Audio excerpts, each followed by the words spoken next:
Wonderful, that's a luxury. Oh, you're rolling? Okay, you're all quiet. That's awesome. We have wonderful audience. Barbara. Oh, what was that? Are we still here? 5 decades in the business. Oh, that sounds ancient, doesn't it? No, it sounds awesome because you set the ceiling high for people like me, which is awesome. But can you believe that you're really going to retire in 3 weeks? Are you really going to? I've never said I was going to retire. What I've said was I'm leaving the View. This doesn't mean that I'm walking into the sunset. I'm not looking for another 5-day or 1-day job, but you know, I don't know what the future brings in retirement. Sounds like we'll never see her again, you know. Maybe you won't, but I'm not saying that. Are you ready to not have a deadline every day? Oh, I love not having a deadline. When I get up at 6:30 in the morning, I think, I won't have to do this forever. You know. The interview with Katharine Hepburn, you said she was one of the most inspirational people you ever talked to. Why? Well, because I'm not sure inspirational was the You were right misquoted. word. No. What I said about Hepburn, who sees things very black and white, at one point I said, well, I sometimes see things in shades of gray. And she said, well, I pity you. But what I liked about Hepburn was that she was very definite. She said, you cannot have a marriage and a career and children. And I think that it is still very difficult, but not impossible. She felt it was impossible. I think you need help from family, you need help from a guy in your life or a partner, but we've always talked about balancing, and that's still tough to do. Best day on the job in your career? I can never pick on best or worst. That's just, I mean, I've been doing this, as you said, forever. I can't pick on the 9/11? best day.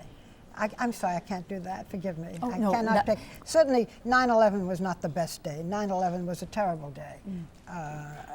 And we all, you know, worked and cried. But, you know, I've had wonderful things that have happened in my life. To interview the president of Egypt and the prime Anwar minister Sadat. and Menachem Begin, the prime minister of Israel, on the same program together, to do an interview with Fidel Castro, to interview Vladimir Putin, to interview Syria's Assad, to interview John Wayne and both Toms, Hanks and Cruz. I mean, I've just had, when I think about it, I think, did this all happen to me? You know, wasn't I lucky? And I realize it.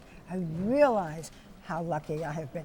I've also had failures, and I should point that out. It has now all been up. So, I mean, sometimes the failures help. I could have lived without them. What is the key to being a good interviewer? You have to listen. It's not writing your questions and then no matter what the person says, you say, tell me about today. I had a terrible day, my dog died. Oh, what's the best thing that happened to you today? I mean, you can't do that. You have to listen to what the person is saying to you, and not everybody does. Is the key to your success reinvention, do you think? I never think about the key to my success. I never think about success. Really? That's not the way I think, no. For somebody like me who's been in this business 35, almost 40 years. You look much too young. Thank you. You have set the bar very high, and I want to publicly thank you for that.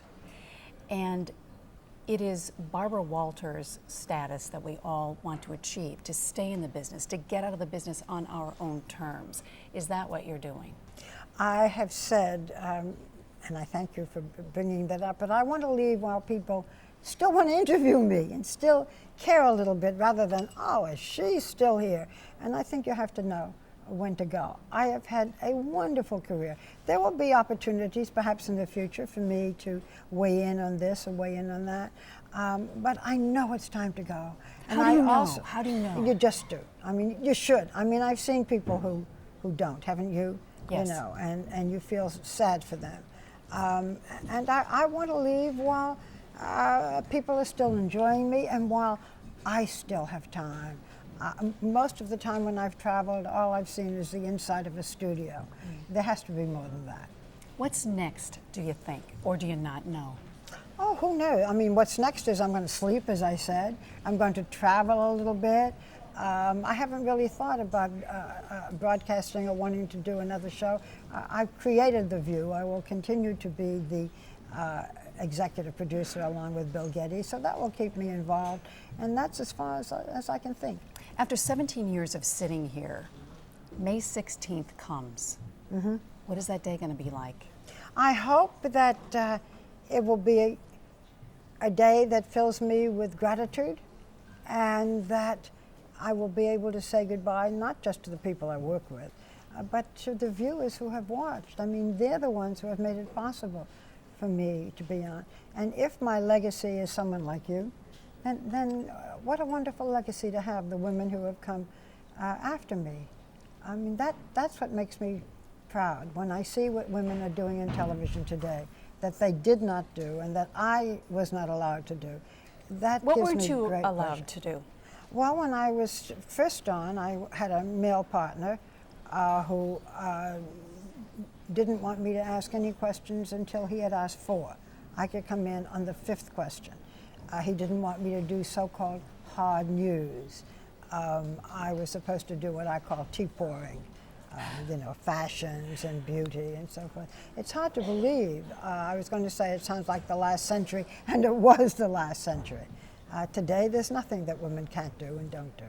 Where do you see the future of news? Because I would argue nobody knows.